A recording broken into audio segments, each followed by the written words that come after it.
Walgreens claimed that thieves were responsible for its store closures. However, during a live earnings call, the company's chief financial officer suggested they might have misled the public. Thousands of stores are currently shutting down, and you used to find one on nearly every corner. Today, we will uncover the real reasons behind the decline of the neighborhood pharmacy, and it's not what the company has been telling us. By the end of this video, you'll understand the true reason your local Walgreens may be boarded up next. This story reveals a lot about how large corporations manage to mislead the public. Let's dive into the details. In 2024, Walgreens announced plans to close approximately 1,200 stores over the next 3 years, which would mean about 1 out of every 4 Walgreens locations in the country would disappear. Just imagine if 1 in 4 houses on your street were boarded up. And Walgreens isn't alone. CVS has also closed hundreds of stores, and Rite Aid has plunged into bankruptcy, vanishing altogether. 3 companies that once dominated every strip mall in America are now retreating simultaneously. This isn't just a coincidence. So the crucial question is, why would a company abandon a store that is already built, stocked, and situated on a busy corner? For years, Walgreens had a ready-made answer. It wasn't due to insurance companies or high rent. It was you. More specifically, people whom they accused of stealing from them. Back in 2021, Walgreens began closing stores in San Francisco, citing organized retail crime as the reason. Executives described gangs sweeping through aisles, filling garbage bags, and walking straight out without paying. This narrative gained national attention, and politicians responded by making it seem as though urban areas were deteriorating. However, there's a part of this story that few people have investigated. When reporters examined the police records for the specific stores that Walgreens claimed were experiencing rampant theft, they uncovered something surprising. Some of these locations had fewer than 2 reported shoplifting incidents per month, not per week. In early 2023, Walgreens finance chief openly stated on an investor call that the company may have overemphasized the impact of theft. This admission is significant, considering Walgreens had previously created a national media moment focused on shoplifting. If theft wasn't the main issue, then what was? The underlying problem is less dramatic than a masked individual stealing shampoo. It's more of a spreadsheet issue that's actually more detrimental to the business. Once you recognize it, you'll see it everywhere. If you enjoy stories where the official reason doesn't align with the real reason, this channel dives into such topics every week. Subscribe now so you don't miss the next one. Now, back to the pharmacy. Many people overlook an important aspect of prescription filling. When you fill a prescription at Walgreens, you're not just buying a product. There's a middleman involved, called a pharmacy benefit manager, who determines how much the pharmacy is ultimately paid for the medication.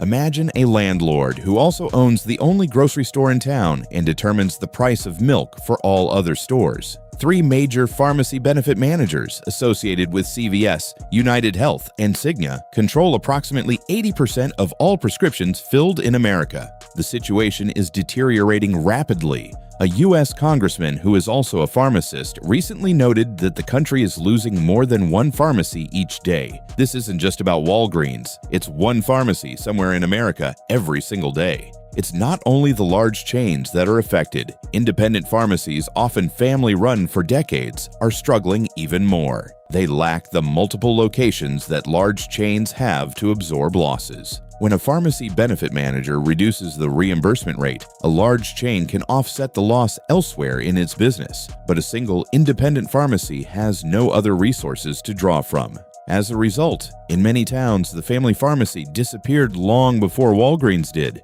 It wasn't the last domino to fall, it was the first. This is where the business model falters. These middlemen determine the reimbursement rate, which dictates how much money the pharmacy receives after dispensing medication. In recent years, the reimbursement rate has been steadily driven down. Pharmacies are facing a serious issue. They are being paid less for medications than what they cost to purchase. This isn't a case of reduced profit, it's a straightforward loss. Imagine a gas station that has to sell fuel at a lower price than what the truck driver charges for delivery every single day, with no exceptions. In such a situation, that gas station would close down, and that's exactly what is happening at many pharmacy counters. For decades, drugstores managed these losses by relying on sales of other products, such as shampoo, birthday cards, and candy.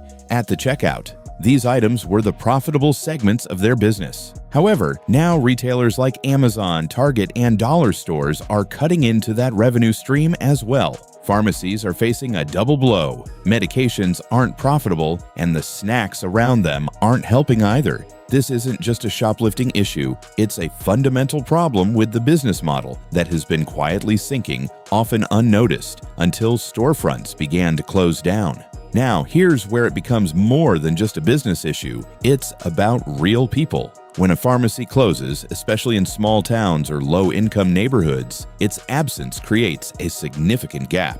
This phenomenon is referred to as a pharmacy desert. This means that many people, often elderly and without a car, must travel much farther to pick up basic medications. This situation is becoming increasingly common.